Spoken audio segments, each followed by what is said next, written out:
Okay, so we're going to quickly touch on your pitch, introducing yourself. You're going to face this situation many times throughout your study, but also your career experience. Probably you might have already faced this situation before where you walk up to the person and somehow you need to introduce yourself. And you're thinking, okay, how can I actually introduce myself in a very effective, professional way? And that is quite important. Again, that also comes down to the importance of presenting yourself and making really good positive first impression to the person you're meeting. So here are some quite useful framework that I would like to offer, introduce to you. 3 steps elevator pitch we call. So you might want to start opening up your conversation, talking about basically who you are. So when I say who you are, obviously your name, if you're a university student, which is the case, what you are studying at the moment, or perhaps also what types of professional roles are you really pursuing at the moment. And then segue into what you're interested in. You can talk about certain career areas. So Muhammad, in your case, you might want some brief, highlight about your research topic, the area of the research topic you've been focusing on so far, and how that also links to a certain targeted industry audience that you really care about from your research piece, things like that. And talking about your overall career goals, so, you want to be a researcher, you want to be an industry professional in what field? And then you're talking about why you are here in this event, what you're hoping to get out of today's event, or what you're hoping to actually achieve. So simple example here, and we're talking about elevator pitch really within sort of 20, 30 seconds. So expectation is not you talking the full details or bios of who you are within 5 minutes. It's really about short and sweet casual conversation, perhaps ideally within 20 to 30 seconds of your self-pitch.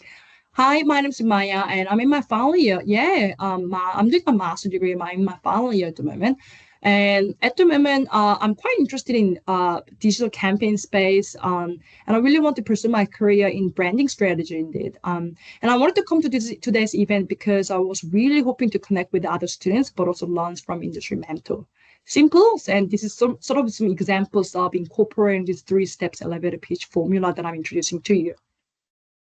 Okay, so another effective way for you to overcome the anxiety and in networking situation, how can I go about building my confidence in actual communication with people?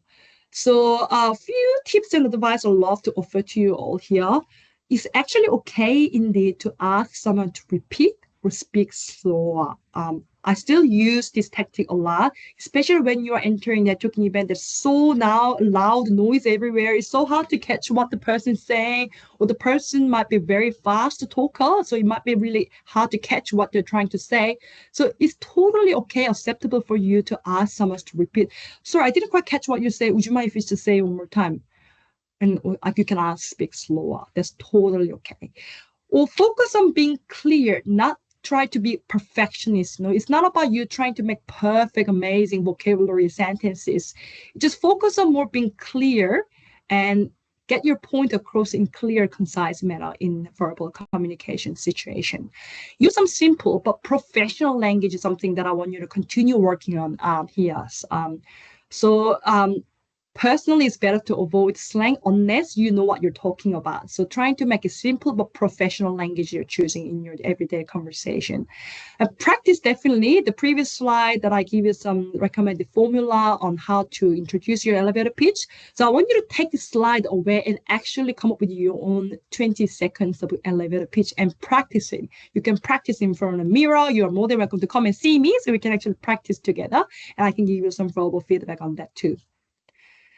Okay, so how can I go about building some genuine connection, the meaningful relationship with people here, what you are committed yourself to network with people? 2 powerful tips that I'd like to offer. One is active listening and body language. The research, many psychological research actually proves that power of non-verbal language matters in building relationship with people in networking situation. That includes making eye contact, or nodding. So you're showing your really powerful nonverbal body language here. I'm actually listening to you. I care what you're saying. And it's quite effective if you do that in online meeting situations, online networking situations too. And ask follow-up questions. That is a really good way to demonstrate that you are actually actively listening to what the person has to say.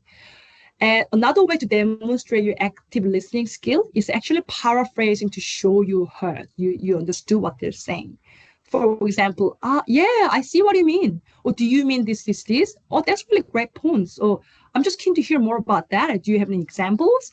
That sounds really interesting. Okay. I hope that is something that actually achievable and something that actually practical for you to take away and do that in your real networking situations.